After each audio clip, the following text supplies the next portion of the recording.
Organised చేయడం, మాపుని తరలించాలని ప్రయత్నం చేయడం, తర్వాత ఫండింగ్ జనరేషన్ చేయడం, ఇవన్నీ ఎక్కడ జరగలేదు కదా. ఒకటికి ఒకటి అనుకున్నారు, యువతలో కొంత వెళ్దామని అనుకున్నారు, బయలుదేరే ప్రయత్నం చేశారు. దాంతో ఏ విధంగా దీన్ని ఎంత దూరం వచ్చిందో ఇప్పుడు పరిస్థితులు పబ్లిక్ కూడా నిన్న చాలా మంది కూడా మీడియాలో సిజేపీ వ్యక్తులు క్లియర్ గా అడిగారు, ఏంటి మీ వెనకాల ఫండింగ్ ఎవరు లేదు, మీ వెనకాల ఒక ఏదైనా ఒక ప్లాన్ ఆఫ్ యాక్షన్ ఉందా, దీని వెనకాల నడిపిస్తుంది ఎవరు మమ్మల్ని, ఇవన్నీ కూడా.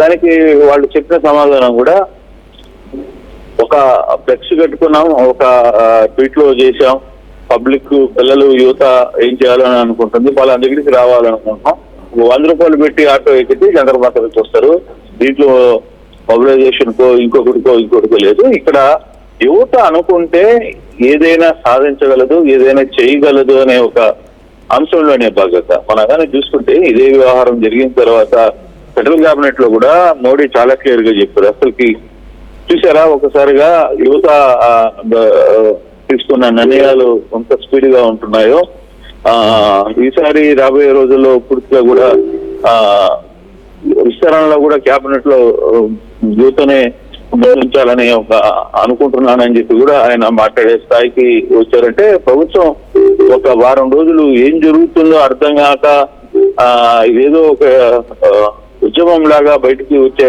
పరిస్థితి ఉంది అని భయపడేది కొంచెం, ఏం జరగబోతుంది ఇండియాలో. కానీ ఇప్పుడు అటువంటి సిచ్యువేషన్ ని కంట్రోల్ చేయడానికి శతవిధాలుగా చేశారు. ఒకవైపు దాన్ని ఎక్కడికక్కడ సోషల్ మీడియాలో దీన్ని పాకిస్తాన్ అనో లేకపోతే ఇంకొకరనో ఎట్లా వివిధ రకాల ఇష్యూస్ ని ఎట్లా నడపాలో ఆ విధంగా నడపాలి అనే వ్యవహారాన్ని నడిపించే ప్రయత్నం చేశారు. కానీ మొత్తం మీద ఈ రోజు జరుగుతున్న ఈ నిరసన కార్యక్రమంలో శాంతియుతంగా జరుగుతుందా అనేది అందరూ భావించాలి. శాంతియుతంగా జరగాలనేది కోరుకుంటున్నాం. ఇప్పటికిప్పుడు ఈ కంప్లీట్ ఇష్యూలు ఏ విధంగా ముందుకు వెళ్తారు, లేకపోతే ఏ విధంగా ఈ వ్యవహారాన్ని నడిపిస్తారు అనే అంశాన్ని కూడా ఇంకా వాళ్ళ చేతిలో ఉంది.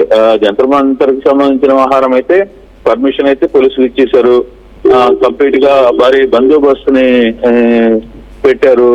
సో ఇవన్నీ జరుగుతున్న నేపథ్యంలో ఎంతవరకు చేయగలరు అనేది చూడాలి.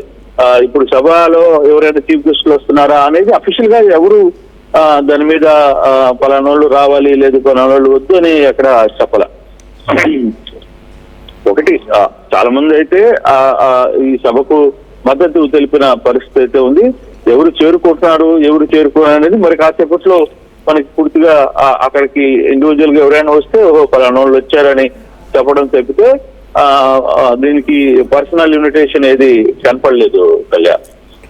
Right Krishnamohan, thanks for the latest update. మొత్తం మీద ఢిల్లీ జంతర్ మంతర్ దగ్గర ప్రస్తుతానికి హై టెన్షన్ వాతావరణం నెలకొనుంది. కాక్రోచ్ పార్టీకి సంబంధించి సపోర్టర్స్ లక్షలాదిగా అక్కడికి చేరుకున్నట్టు తెలుస్తుంది.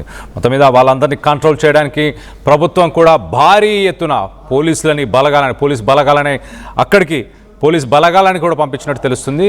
దాదాపు 1000కి పైగా స్థానిక పోలీసులు, ర్యాపిడ్ యాక్షన్ ఫోర్స్కి సంబంధించిన యూనిట్స్ ఇవన్నీ కూడా అక్కడికి చేరుకున్నాయి. ఇవాళ జరిగే ధర్నా శాంతియుతంగా చేద్దాము అంటూ ఇటు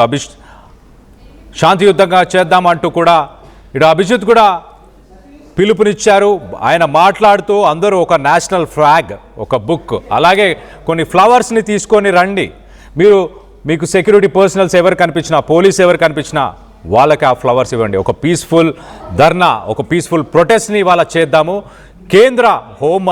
కేంద్ర విద్యాశాఖ మంత్రి ధర్మేంద్ర ప్రధాన్ రాజీనామే ఇవాళటి ఎజెండా అంటూ కూడా ఆయన క్లియర్ చేసే ప్రయత్నం చేశాడు. ఆయన వల్ల 5 విద్యార్థులు చనిపోయారు, 5 విద్యార్థులు చనిపోయారు, కాబట్టి ఆయన ఖచ్చితంగా రాజీనామా చేయాలంటూ మాట్లాడుకొచ్చారు. మొత్తం మీద జెన్జీ, ఇండియాకి సంబంధించిన జెన్జీ ఫస్ట్ ప్రొటెస్ట్ అని చెప్పొచ్చు. ఈ ఫస్ట్ ప్రొటెస్ట్ మరి సక్సెస్ అవ్వబోతుందా? ఒకవేళ సక్సెస్ అయితే ధర్మేంద్ర ప్రధాన్ రాజీనామా చేయబోతున్నారా? అలాగే కేంద్ర ప్రభుత్వం చర్యలు తీసుకునే అవకాశం ఉందా? ఒకసారి చూస్తే సిరీస్ ఆఫ్ ఈవెంట్స్ ఒక్కసారి చూస్తే శ్రీలంక, బంగ్లాదేశ్ నేపాల్ ఇలాంటి దేశాల్లో జెన్జీలు అక్కడ ప్రభుత్వాలనే కూల్చివేశారు. అక్కడ ప్రభుత్వాలకు వ్యతిరేకంగా నినాదాలు చేశారు, రోడ్లపైకి వచ్చారు. ఇప్పటిదాకా కాక్రోచ్ జనతా పార్టీ ఓన్లీ ఒక సోషల్ మీడియాలో ఒక ప్రపంచం సృష్టించింది అనుకున్నాము, కానీ ప్రస్తుతానికి అది కార్యరూపం దాలుస్తుంది. ప్రస్తుతానికి ఢిల్లీలో లక్షలాదిగా సపోర్టర్స్ అక్కడ చేరుకుంటున్నారు. మరి ప్రముఖులు ఎవరైనా కూడా అక్కడికి చేరుకునే అవకాశం ఉందా? గతంలో ఇలాంటి ఒక పొలిటికల్ మూమెంట్, ఇలాంటి ఒక వేవ్నే మనం గతంలో చూసాం. అన్నా హజారే లాంటి ప్రముఖులు అక్కడ కూర్చున్నారు. అలాంటి అన్నా హజారే ఈ కాక్రోచ్ జనతా పార్టీ ధర్నాకి వస్తా అని కూడా ఆయన చెప్పారు. మరి సోనం వాంగ్చుక్ కూడా ఈ ధర్నాకి వచ్చే అవకాశం ఉందా? మొత్తం మీద ఒక ఇంట్రెస్టింగ్ టర్న్ అవుట్ అని చెప్పొచ్చు. రాష్ట్ర కేంద్ర రాజకీయాల్లో పెను మార్పులు జరిగే అవకాశం ఏముందా? జెన్జీ ఏం కోరుకుంటున్నారు? జెన్జీ ఇప్పుడున్న పరిపాలన సరిపోదంటున్నారా? ఇప్పుడు పరిపాలించే వ్యక్తులు మాకు అవసరం లేదంటున్నారా? వాళ్ళే స్వయంగా రాజకీయాల్లోకి దిగుదామన్న ఉద్దేశం ఉందా? మొత్తం మీద వాళ్ళ ఉద్దేశం ఏంటనేది మీ మాటల్లో కింద కామెంట్ రూపంలో తెలియపరిచే ప్రయత్నం చేయండి. అలాగే కేంద్ర మంత్రి ధర్మేంద్ర ప్రధాన్ రాజీనామా చేయాలా అన్న దానిపై మీ అభిప్రాయాలు ఏంటనేది కింద కామెంట్ రూపంలో తెలియపరచండి. అలాగే ఇప్పటిదాకా ఆర్టీవీ వ్యూవర్స్ మా పోల్లో పాల్గొన్నవారు కేంద్ర మంత్రి ధర్మేంద్ర ప్రధాన్ రాజీనామా చేయాలా అన్న ప్రశ్నకి 87% అవునంటున్నారు, 13% కాదు అంటున్నారు. 87% అవునంటున్నారు. అది గమనించాల్సిన విషయం. గడిచిన 10 సంవత్సరాలలో సుమారు 80 ఎంట్రన్స్ ఎగ్జామ్స్, 80 పేపర్లు ఇప్పటిదాకా లీక్ అయ్యాయంటూ సిజేపీ పార్టీకి సంబంధించిన సపోర్టర్స్ మాట్లాడుకొస్తున్నారు. మరి దానికి ఎవరు బాధ్యులు? దానికి సంబంధించిన కేసులు అయ్యాయా? దాంట్లో ఎవరిని దోషులుగా నిలబెట్టారు? ప్రస్తుతానికైతే ఖచ్చితంగా ధర్మేంద్ర ప్రధానే వీటన్నిటికీ ఆయన బాధ్యత వహించాలి, రాజీనామా చేయాలి అంటూ కూడా అభిజిత్ దీప్కే ఆయన ఎయిర్పోర్ట్ నుంచి బయటికి వచ్చినప్పుడు కూడా ఇదే మాట మాట్లాడారు. మీడియాతో మాట్లాడుతూ ఆయన అంబేద్కర్ ఫోటోని, అంబేద్కర్ బుక్ని ఒకటి క్యారీ చేస్తూ వచ్చి దాని కెమెరాస్కి, దాని మీడియాకి అందరికీ చూపించే ప్రయత్నం చేశారు. చూపించి ఆయన మాట్లాడిన ఒకే ఒక మాట ఏంటి అనంటే ధర్మేంద్ర ప్రధాన్ రాజీనామా చేయాలి, 5 విద్యార్థులు చనిపోయారు అంటూ ఖచ్చితంగా ఇదే